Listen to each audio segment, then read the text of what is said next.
90% of dogs we train with, they jump on their owners. But when they're around us, they don't jump on us. They try to in the beginning, but we stop that and they stop doing it. So these are things you're allowing to do.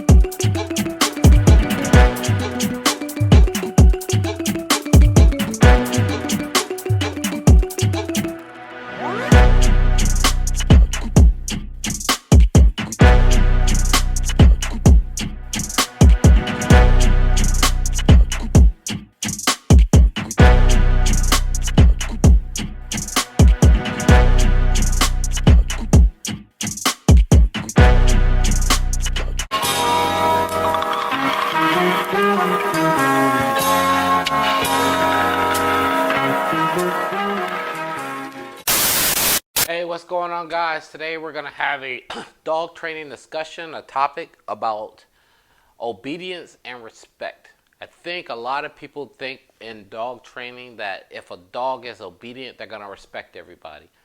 That's not the case, and you can agree to disagree, but I can train a dog to sit, I can train a dog to stay, I can train a dog to heel, I can make a dog respect me. I cannot make respect translate over to an owner. If you're not demanding respect from your dog, they're not going to respect you. They're going to jump on you. They're going to pull the leash. They're going to do all kind of things that are disrespectful because you're not controlling them. And if they don't have any boundaries and they don't understand your relationship, they're going to disrespect you. So a lot of people take their dogs to dog trainers thinking, my dog jumps on me, my dog does this, my dog does that. Dog training is going to fix all of that. Yes, for him. The dog will listen to the trainer. They're not going to listen to you. You have to demand the respect. Just because your dog will sit and stay and go down, that's great. But if you're not homing in respect with your dog, they're not going to listen to you. They're not going to care when they come back home to you.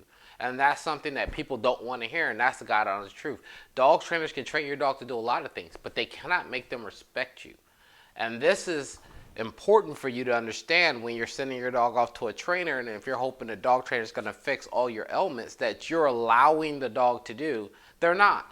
If a dog trainer is making a dog not jump on them and not get on the couch and not pull them on the leash, but you're letting the dog do that, dog trainer can't fix that. That's a you and a dog problem. So you have to sit there and have a resolution with yourself and say, okay, what am I allowing my dog to do that I can change? You have to change things about the way you conduct business with your dog to get the same level of respect that your dog is giving a trainer or your husband or your wife.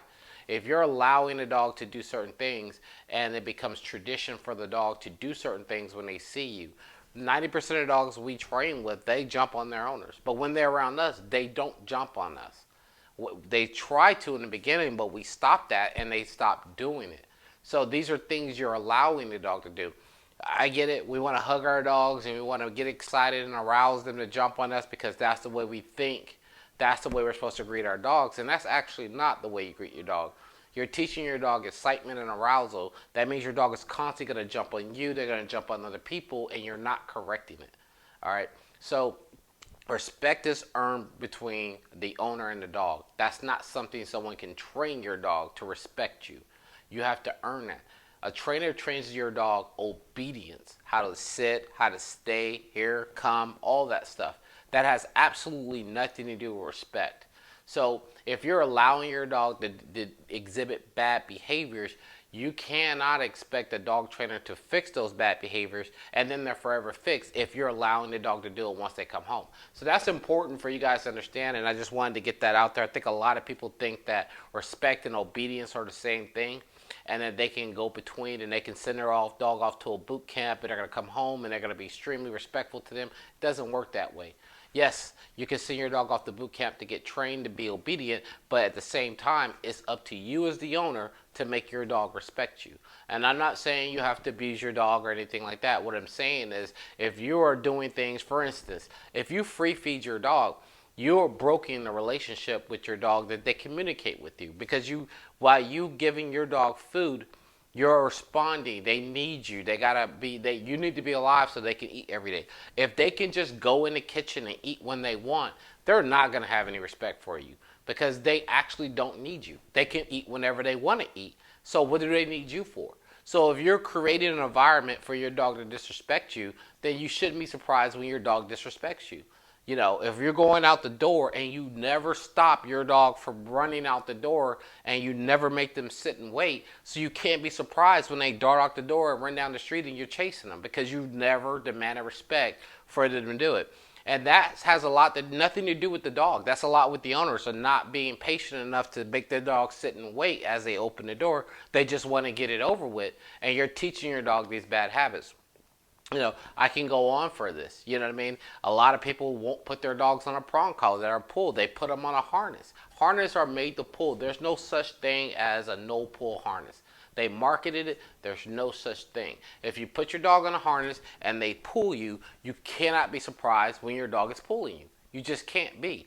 99% of the dogs that I have, the only time you probably will ever see them in a harness is when they're training. And they're supposed to be pulling. You will never see me walking around with my dog with a harness on just to have it on, and my dog is dragging me down the street.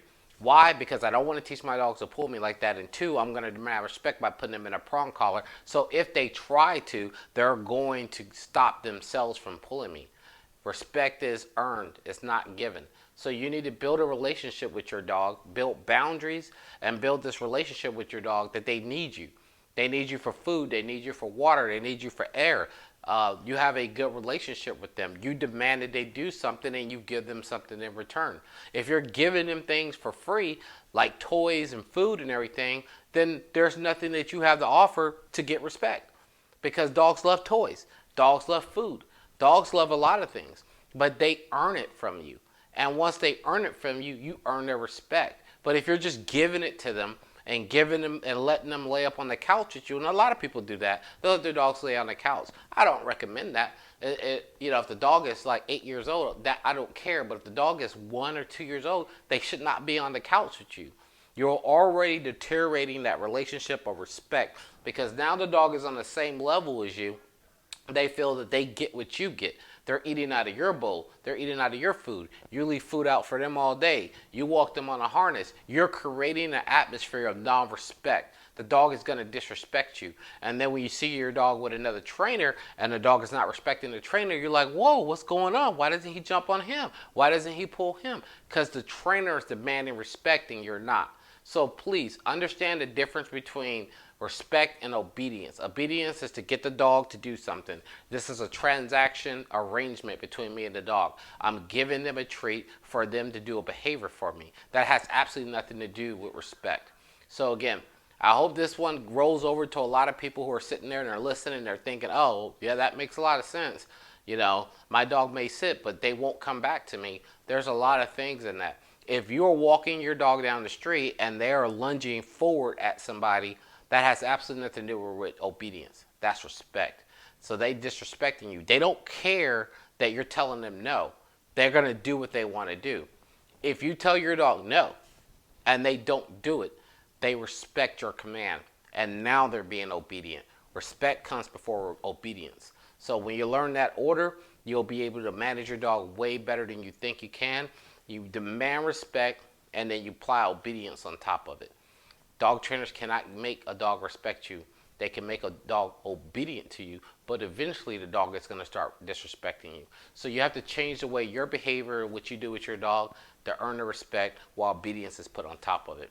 I hope that helped you understand a little bit how we are able to get dogs not to jump on us, dart out the door, and do crazy stuff because we demand respect before we do the obedience. So you guys have a good one. I'm Madison Bell, and you guys be good.